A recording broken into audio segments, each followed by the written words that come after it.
नमस्कार दोस्तों, स्वागत है आप सभी का हमारे चैनल भक्ति ज्ञान में। दोस्तों, आज मैं आपको वैशाख मास महात्म के दूसरे अध्याय की कथा सुना रहा हूँ। सूची कहते हैं, महात्मा नारद के ये वचन सुनकर राजर्षि अम्बरीश ने विस्मित होकर कहा, मां मुने, आप मार्गशीर्ष अगहन आदि पवित्र महीनों को छोड़कर वैशाख मास की ही इतनी प्रशंसा क्यों करते हैं? उसी को सब मासों में श्रेष्ठ क्यों बतलाते हैं? यदि माधव मास सबसे श्रेष्ठ और भगवान लक्ष्मीपति को अधिक प्रिय है, तो उस समय स्नान करने की क्या विधि है? वैशाख मास में किस वस्तु का दान, कौन सी तपस्या तथा किस देवता का पूजन करना चाहिए? कृपा निधि, उस समय किए जाने वाले पुण्य कर्म का आप मुझे उपदेश कीजिए। सदगुरु के मुख से उपदेश की प्राप्ति दुर्लभ होती है। उत्तम देश और काल का मिलना भी बड़ा कठिन होता है। राज्य प्राप्ति आदि दूसरे कोई भी भाव हमारे हृदय को इतनी शीतलता नहीं प्रदान करते जितने कि आपका यह समागम। नारद जी ने कहा, राजन सुनो, मैं संसार के हित के लिए तुमसे माधव मास की विधि का वर्णन करता हूँ, जैसा कि पूर्व काल में ब्रह्मा जी ने बतलाया था। पहले तो जीव का भारतवर्ष में जन्म लेना ही दुर्लभ है, उससे भी अधिक दुर्लभ है वह मनुष्य की योनि का जन्म। मनुष्य होने पर भी अपने अपने धर्म के पालन में प्रवृत्ति होनी तो और भी कठिन है, उससे भी अत्यंत दुर्लभ है भगवान वासुदेव में भक्ति, और उसके होने पर भी माधव मास में स्नान आदि का सुयोग मिलना तो और भी कठिन है। माधव मास माधव लक्ष्मी पति को बहुत प्रिय है। माधव वैशाख मास को पाकर जो विधि पूर्वक स्नान, दान तथा जप आदि का अनुष्ठान करते हैं, वे ही मनुष्य धन एवं कृत करते हैं। उनके दर्शन मात्र से पापियों के भी पाप दूर हो जाते हैं और वे भगवत भाव से भावित होकर धर्माचरण के अभिलाषी बन जाते हैं। वैशाख मास के जो एकादशी से लेकर पूर्णिमा तक अंतिम 5 दिन हैं, वे समूचे महीने के समान महत्व रखते हैं। राजेंद्र, जिन लोगों ने वैशाख मास में भांति भांति के उपचारों द्वारा मधु दैत्य के मारने वाले भगवान लक्ष्मीपति का पूजन कर लिया, उन्होंने अपने जन्म का फल पा लिया। भला कौन सी ऐसी अत्यंत दुर्लभ वस्तु है जो वैशाख के स्नान तथा विधि पूर्वक भगवान के पूजन से नहीं प्राप्त होती? जिन्होंने दान, होम, जप, तीर्थ में प्राण त्याग तथा संपूर्ण पापों का नाश करने वाले भगवान श्री नारायण का ध्यान नहीं किया, उन मनुष्यों का जन्म इस संसार में व्यर्थ ही समझना चाहिए।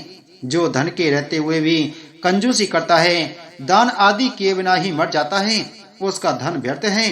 राजन, उत्तम कुल में जन्म, अच्छी मृत्यु, श्रेष्ठ भोग, सुख सदा दान करने में अत्यंत प्रसन्नता, उदारता तथा उत्तम धैर्य, ये सब कुछ भगवान श्री विष्णु की कृपा से ही प्राप्त होते हैं। महात्मा नारायण के अनुग्रह से ही मनोवांछित सिद्धियां मिलती हैं। जो कार्तिक में, माघ में तथा माधव को प्रिय लगने वाले वैशाख मास में स्नान करके मधुहंता लक्ष्मीपति दामोदर की विशेष विधि के साथ भक्ति पूर्वक पूजा करता है और अपनी शक्ति के अनुसार दान देता है, वह मनुष्य इस लोक का सुख भोगकर अंत में श्री हरि के पद को प्राप्त होता है।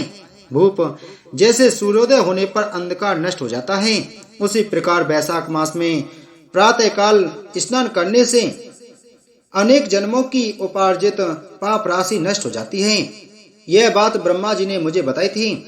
भगवान श्री विष्णु ने माधव मास की महिमा का विशेष प्रचार किया है। अतः इस महीने के आने पर मनुष्यों को पवित्र करने वाले पुण्य जल से परिपूर्ण गंगा तीर्थ, नर्मदा तीर्थ, यमुना तीर्थ अथवा सरस्वती तीर्थ में सूर्योदय के पहले स्नान करके भगवान मुकुंद की पूजा करनी चाहिए।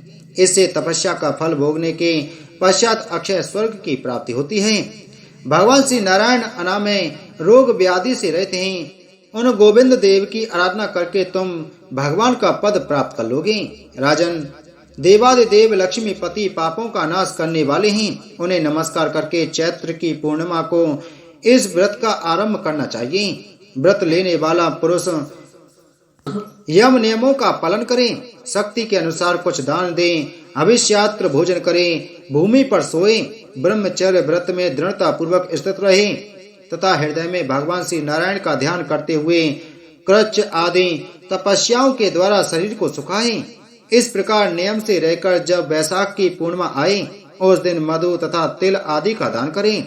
श्रेष्ठ ब्राह्मणों को भक्ति पूर्वक भोजन कराएं तथा दक्षिणा सहित धेनु दान दें। तथा वैशाख स्नान के व्रत में जो कुछ त्रुटि हुई हो उसकी पूर्णता के लिए ब्राह्मणों से प्रार्थना करें। भूपाल, जिस प्रकार लक्ष्मी जी जगदीश्वर माधव की प्रिया हैं, उसी प्रकार माधव मास भी मधुसूदन को बहुत प्रिय है।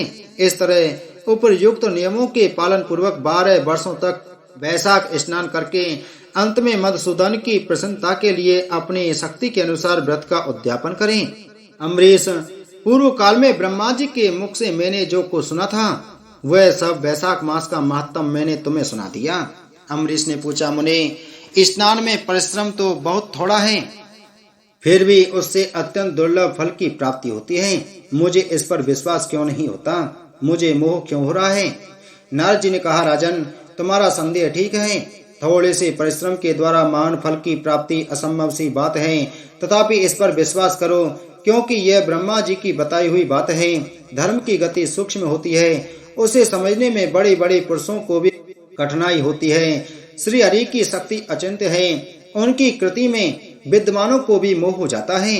विश्वामित्र आदि क्षत्रिय थे, किंतु धर्म का अधिक अनुष्ठान करने के कारण वे ब्राह्मणत्व को प्राप्त हो गए। अतः धर्म की गति अत्यंत सूक्ष्म है। भूपाल, तुमने सुना होगा, अजामिल अपनी धर्म पत्नी का परित्याग करके सदा पाप के मार्ग पर ही चलता था, तथापि मृत्यु के समय उसने केवल पुत्र के स्नेह बस नारायण कहकर पुकारा। पुत्र का चिंतन करके नारायण का नाम लिया, किंतु इतने से ही उसको अत्यंत दुर्लभ पद की प्राप्ति हुई। जैसे अनिच्छा पूर्वक भी यदि आग का स्पर्श किया जाए तो वह शरीर को जलाती ही है, उसी प्रकार किसी दूसरे निमित्त से भी यदि श्री गोविंद का नामोच्चारण किया जाए तो वह पाप राशि को भस्म कर डालता है। जीव विचित्र हैं, जीवों की भावनाएं विचित्र हैं, कर्म विचित्र हैं तथा कर्मों की शक्तियां भी विचित्र हैं। शास्त्र में जिसका महान फल बताया गया हो वही कर्म मान है, फिर वह अल्प परिश्रम साध्य हो या अधिक परिश्रम साध्य।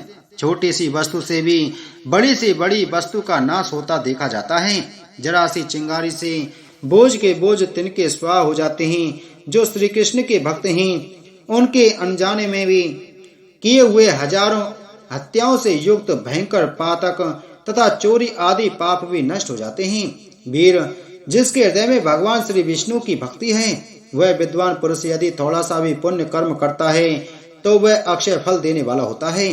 अतः माधव मास में माधव की भक्ति पूर्वक आराधना करके मनुष्य अपनी मनोवांछित कामनाओं को प्राप्त कर लेता है। इस विषय में संदेह नहीं करना चाहिए। शास्त्रोक्त विधि से किया जाने वाला छोटे से छोटा कर्म क्यों न हो, उसके द्वारा बड़े से बड़े पाप का भी क्षय हो जाता है तथा उत्तम कर्म की वृद्धि होने लगती है। राजन, भाव तथा भक्ति देने की अधिकता के फल में अधिकता होती है। कर्म की गति सूक्ष्म है, वह कई प्रकारों से जानी जाती है। महाराज, जो भाव से हीन है, जिसके हृदय में उत्तम भाव एवं भगवान की भक्ति नहीं है, वह अच्छे देश और काल में जा जाकर जीवन भर पवित्र गंगा जल से नहाता और दान देता रहे तो भी कभी शुद्ध नहीं हो सकता। ऐसा मेरा विचार है। अतः अपने हृदय कमल में शुद्ध भाव की स्थापना करके वैशाख मास में प्रातः काल स्नान करने वाला जो विशुद्ध चित्त पुरुष भक्ति पूर्वक भगवान लक्ष्मीपति की पूजा करता है, उसके पुण्य का वर्णन करने की शक्ति मुझ में नहीं है। अतः भूपाल, तुम वैशाख मास के फल के विषय में विश्वास करो। छोटा सा शुभ कर्म भी सैकड़ों पाप कर्मों का नाश करने वाला होता है। जैसे हरि नाम के वैसे राशि राशि पाप नष्ट हो जाते हैं, उसी प्रकार सूर्य के मेष राशि पर स्थित होने के समय प्रातः स्नान करने से तथा तीर्थ में भगवान की स्तुति करने से भी समस्त पापों का नाश हो जाता है। जिस प्रकार गरुड़ के तेज से सांप भाग जाते हैं, उसी प्रकार प्रातः काल वैशाख स्नान करने से पाप पलायन कर जाते हैं। यह निश्चित बात है। जो मनुष्य मेष राशि के सूर्य में गंगा या नर्मदा के जल में नहाकर 1, 2 या 3 समय भक्ति भाव के साथ पाप प्रमशन नामक स्तोत्र का पाठ करता है, वह सब पापों से मुक्त होकर परम पद को प्राप्त होता है। अम्बरीश, इस प्रकार मैंने थोड़े में यह वैशाख स्नान का सारा महत्व सुना दिया। अब और क्या सुनना चाहते हो? बोलो वैशाख मास महत्म की जय। बोलो विष्णु भगवान की जय।